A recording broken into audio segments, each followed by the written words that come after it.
Hai ho Fakta Lovers. Berbicara tentang penjara, mungkin di benak kalian banyak yang beranggapan penjara adalah sarang mafia dan dihuni oleh penjahat yang bertampang seram-seram, badan penuh tato, tubuh kekar, dan bawaannya ingin berantem.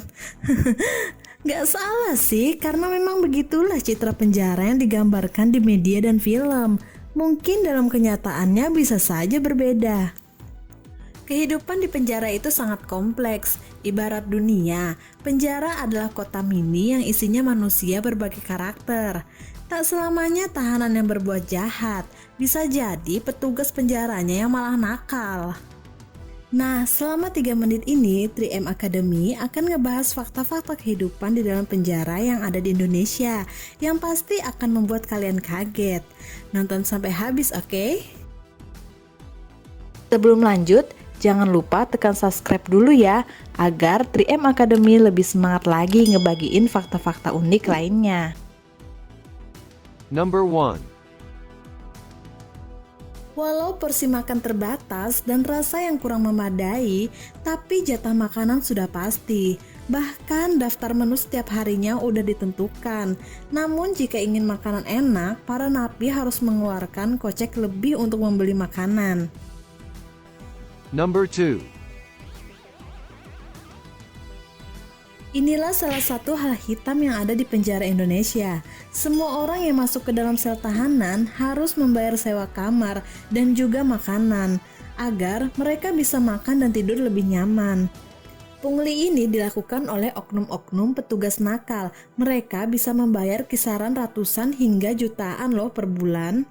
Padahal biaya makan, kamar, dan kesehatan sudah ditanggung negara yang dianggarkan melalui APBN. Number 3. Umumnya, penjara pria dan wanita dipisah. Hal ini dilakukan untuk menghindari hal-hal yang tidak diinginkan, seperti tindakan asusila. Terlebih banyak tahanan pria dewasa yang jauh dari istrinya.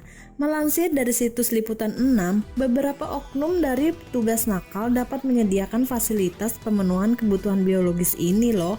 Biasanya petugas sebagai penghubung antara penjara dan germo. Dan tidak hanya di situ, biaya kamar pun dikenakan tarif 300 hingga 400 ribu. Ternyata tidak hanya dalam penjara, narapidana juga bisa keluar masuk sel dan lapas untuk menyalurkan hasrat seksualnya dengan membayar sipir tentunya. Number 4. Di mana tempat paling aman melakukan kejahatan? Jawabannya adalah di sarang penegak keadilan. Yaps, di dalam penjara praktek judi justru merajalela mengerikan. Meski tak semua penjara seperti ini, namun beberapa penjara besar memiliki tempat terselubung bagi siapa saja yang ingin menukar uang dengan keberuntungan. Biasanya judi ini berupa togel atau judi dadu dan kartu. Pihak keamanan diberi beberapa persen agar bisa diam. Selain itu, penjara juga tempatnya aman untuk narkoba, walau dengan sembunyi-sembunyi. Banyak sekali tahanan kasus narkoba bisa tetap menghisap ganja atau menggunakan sabu-sabu, meski di dalam sel. Biasanya ada backing pekerja penjara yang mau mendistribusikan atau pura-pura tidak tahu asal dapat amplop. Number 5. Demi bertahan hidup, aksi peloncoan dinilai sebagai hal yang wajib dilakukan oleh para napi, terutama bagi narapidana baru dan anggota pidana dari penjara lain. Tindakan kekerasan, pemerasan, dan penganiayaan kerap dilakukan. Hal itu demi uang, agar bisa bertahan hidup dan makan enak. Nah, bagaimana menurutmu Fakta Lovers? Seyogyanya tiap orang menginginkan hidup damai dan tercukupi, namun terkadang tuntutan hidup dan godaan mengalahkan hati nurani. Terima kasih sudah menonton. Semoga fakta-fakta yang kami sajikan bisa menambah pengetahuanmu. Kalau kamu suka video ini, jangan lupa tekan like dan bagikan ke teman-temanmu ya.